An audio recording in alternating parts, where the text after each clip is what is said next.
Losers on the road last weekend, hosting defending champs Roberto Mancini and Manchester City. 19th minute. Carlos Tevez hustling to keep this one alive, and then from an almost impossible angle, hits the post. I think the bigger question is, where was everybody else? Just standing around watching. Could have been a tap-in for somebody. Moved to the 34th minute after an almost own goal by Vincent Kompany. The ensuing corner kick, Gerard Martin Skirtle, the Slovakian international, hammers that one home. First goal of the season for Liverpool. This is the good half for Skirtle. Second half was not so nice. 63rd minute. Yaya Toure just moved forward due to some substitutions, and he's in the right place at the right time. We're tied at once. That was the logic behind taking Nasri out, getting Yaya Toure closer to the goal. He's done that time and time again. Because sometimes you shake your head at that kind of substitution, but there's your answer. 3 minutes later, Eric, this would set up a game-changing moment.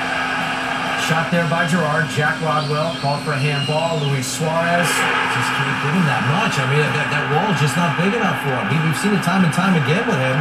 It's just not enough. He's been there around. Perfect shot. Great goal. 80th minute. This is a gift. Martin Skirtle finds a wide-open Carlos Tevez. Skirtle, a goal and an assist. The assist for the wrong team. Tevez is second of the season. Children, look away. This is not the way it's supposed to look, but a lot of composure there with Tevez to put that away. 2-2. I don't know if Man City deserves it. I think Liverpool should have had the win. Liverpool just 4 wins in their last 17 league games dating back to last season.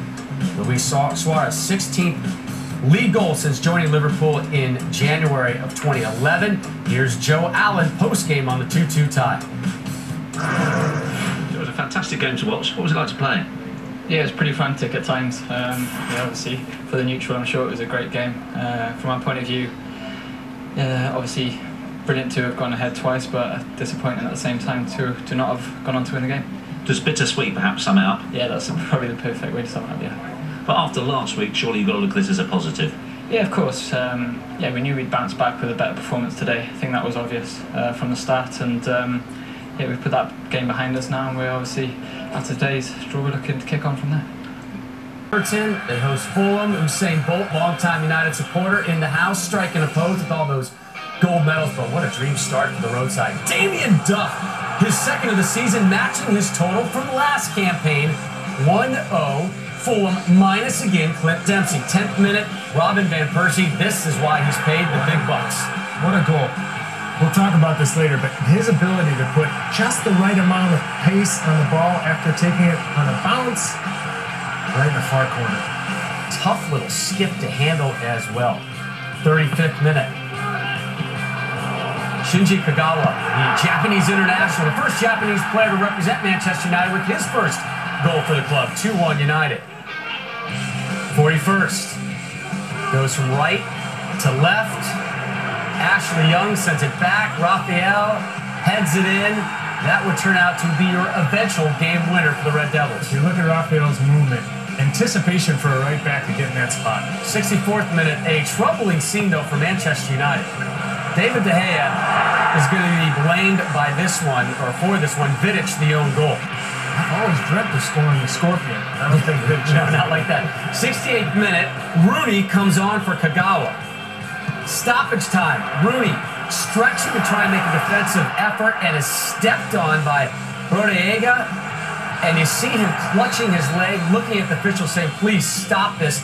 And the immediate waving on to the medical staff. You see the gash just above his right knee. That is thick. That is gnarly. That is nasty. Early word, he will be out 4 weeks. And it was talked about yesterday, the fact that studs nowadays are almost like, they call them blades, but they can cut. And boy, he's lucky it wasn't somewhere else. Many places on the anatomy, he's lucky that wasn't at.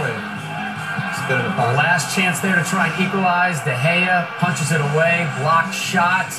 Robin van Persie gets his first points as a member of Manchester United. Fulham, another strong go, but not enough this time. Here's Sir Alex Ferguson post-game on the win.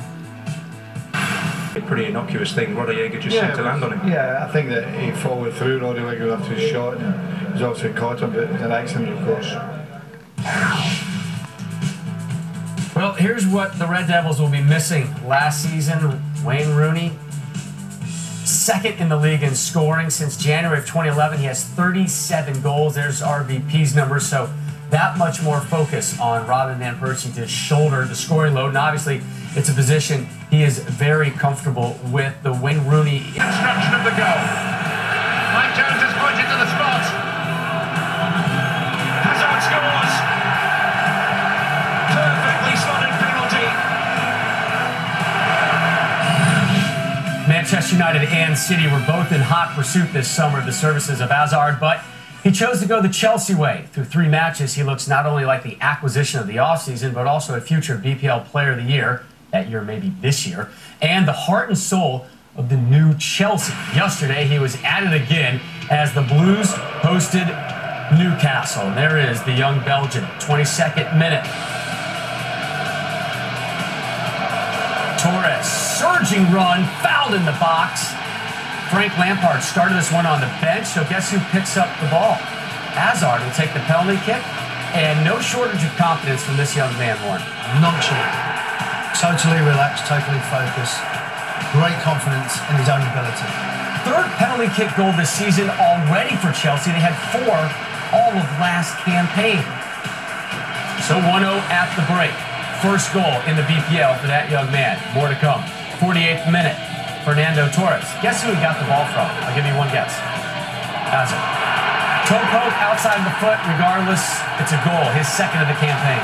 And he's thriving from having these players around him. Mata, Hazard, all his players are looking to bring him into the game. He is a centre point.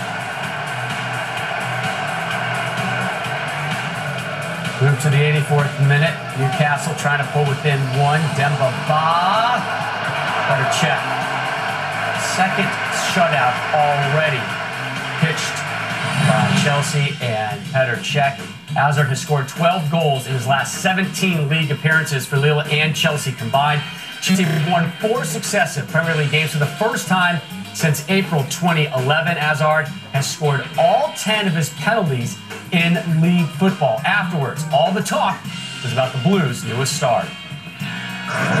We have watched him a lot as well last season, and it's a different league, obviously, so you're now quite sure how quick he can adapt to the English Premier League, but he seems to have found his feet very quickly, and he's a wonderful player for us. He's a difficult player because he travels with the ball and he buys time.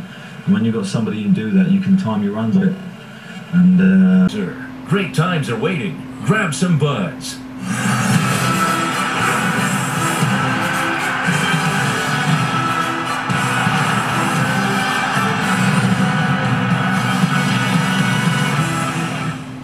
Fernando Torres' confidence is back.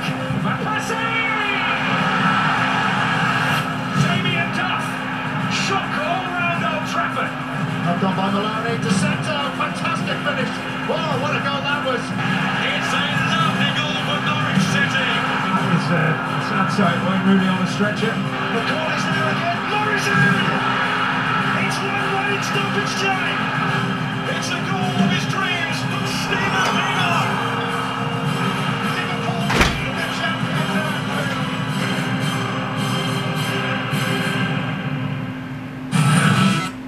And we welcome you inside our Fox Soccer studio here in Los Angeles. Rob Stone, Warren Barton, Eric Winalda, Brian McBride here with you for the next hour. Full recap of the BPL weekend, the Rooney injury, and some MLS and Champions League talk as well. But let's begin with this. What was the most surprising thing to you this weekend, Eric? I'm going to say Swansea.